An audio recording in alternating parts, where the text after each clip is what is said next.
Alma sat quietly in the busy Nairobi airport lounge, her fingers nervously tapping on her leather bag.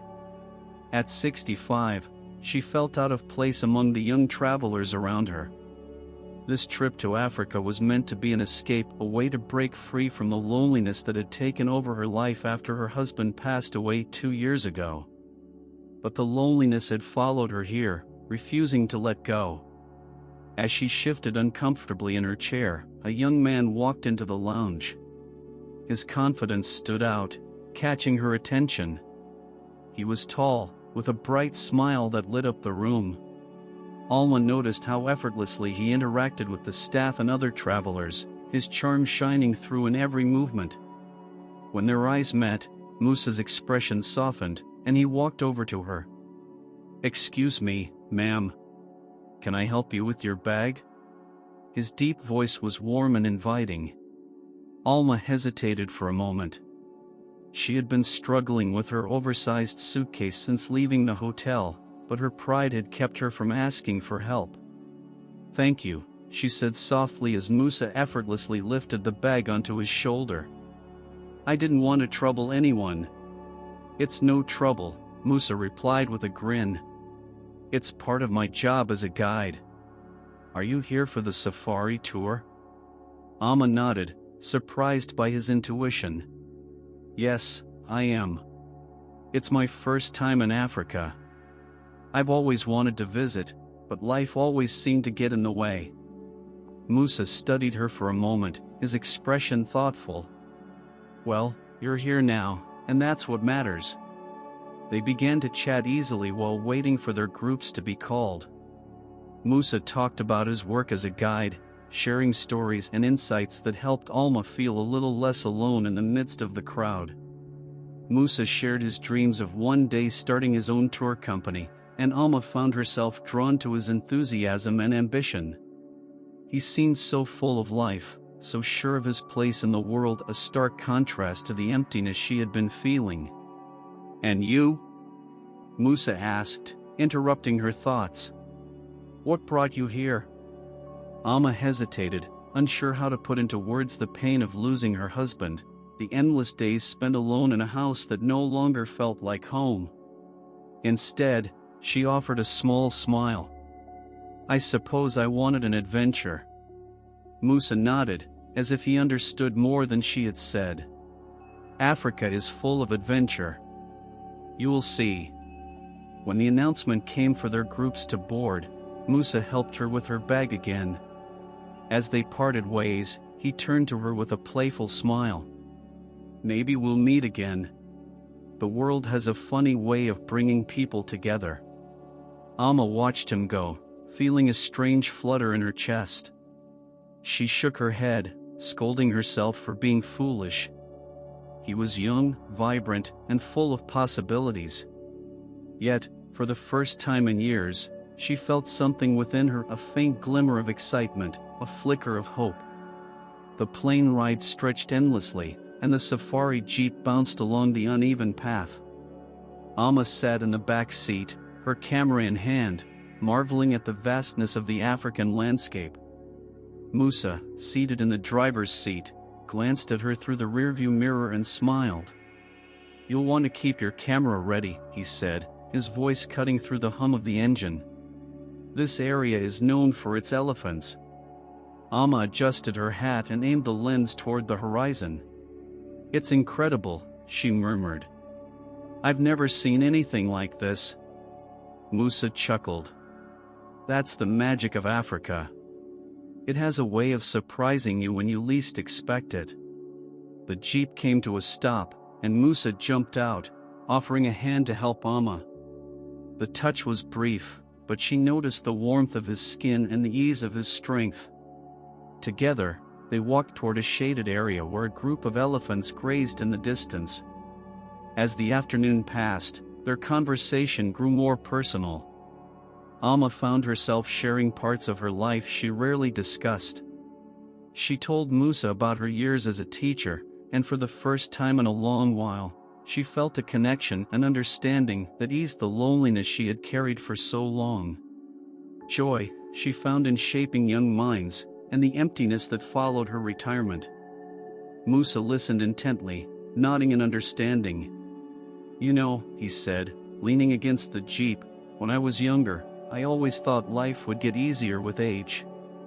But hearing you talk, I realize the challenges just change."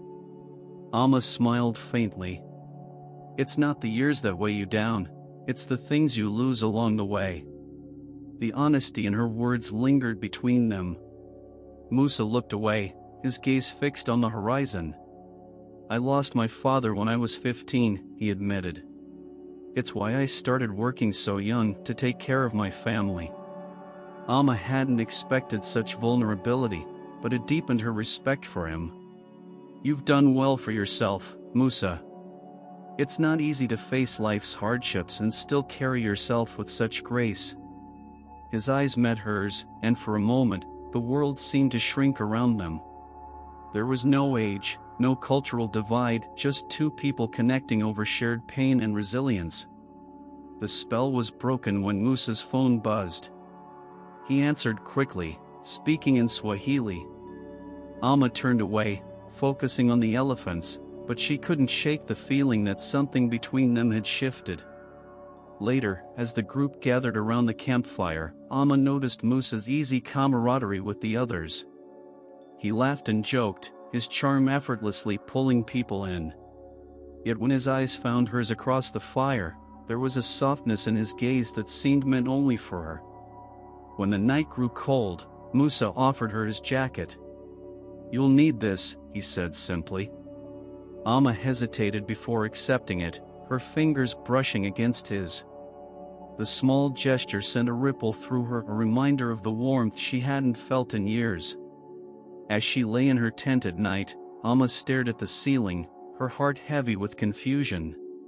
She hadn't come here looking for anything beyond adventure, and yet, Musa's presence was stirring something inside her, a longing she couldn't quite name. The camp was quiet under the canopy of stars, the distant sounds of wildlife creating a symphony of the night. Musa approached Amma with a careful smile, holding a tray with 2 glasses of wine.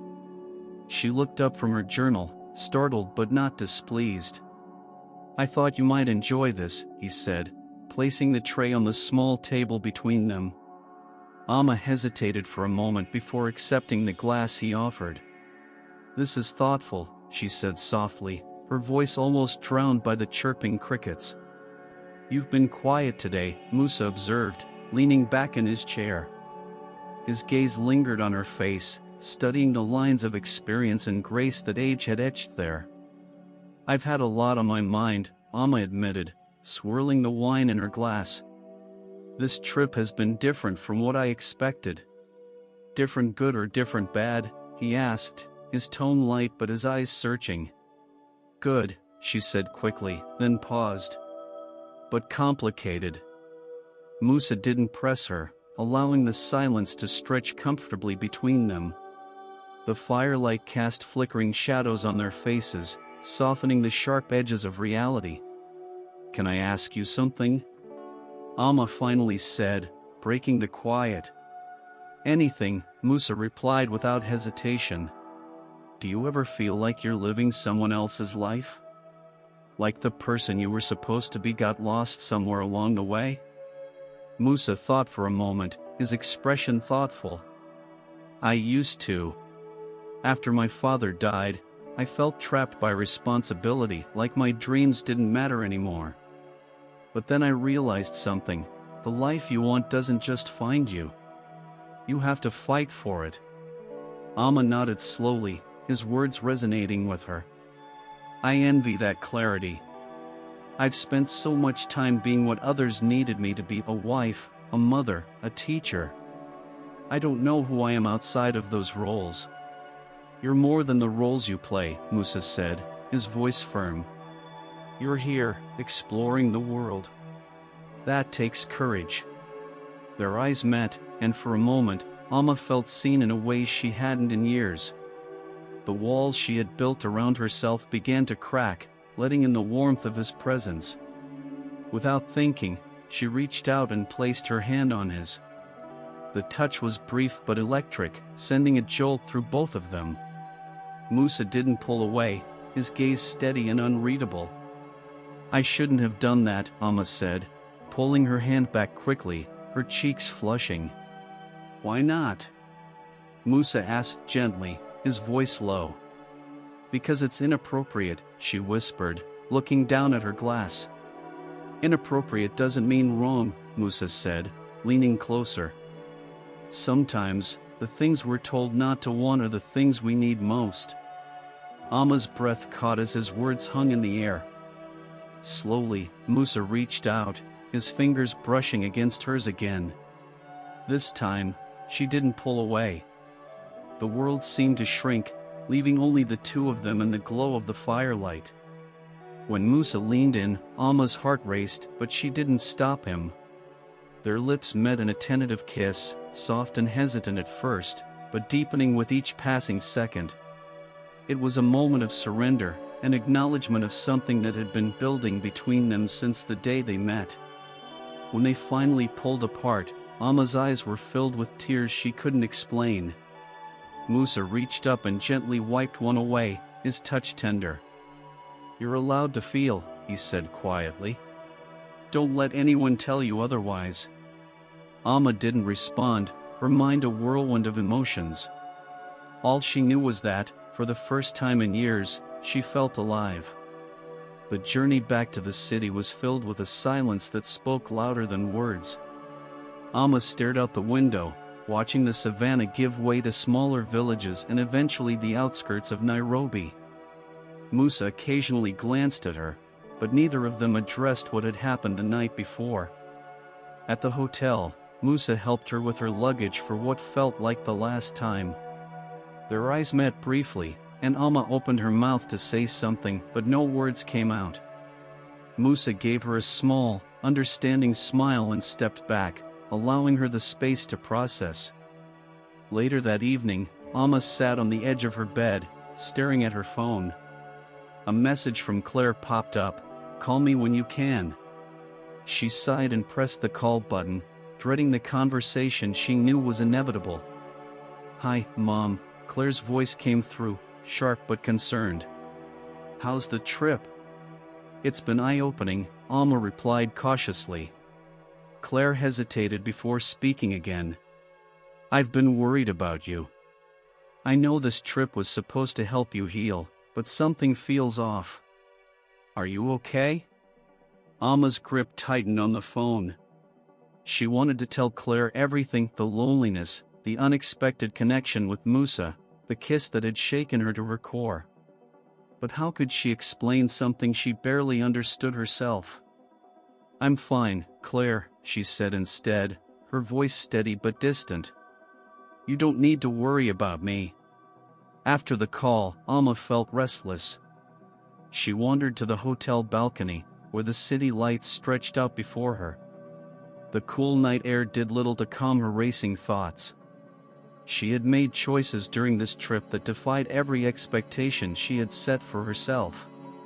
She wasn't sure if she regretted them, but she knew they had changed her. The next morning, Musa arrived at the hotel to escort her to the airport. The ride was quiet, but there was no tension between them, only an unspoken understanding.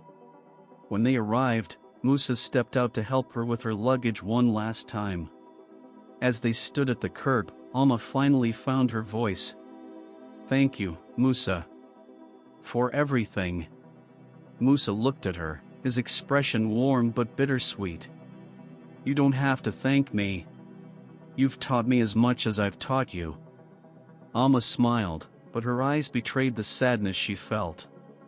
"I don't know what happens next." "Neither do I," Musa admitted. "But that's life, isn't it? We just have to keep moving forward." Before she could second-guess herself, Amma reached out and hugged him. It was a brief embrace, but it carried the weight of all the things they couldn't say. When they pulled apart, Musa stepped back, giving her a small wave as she walked into the terminal.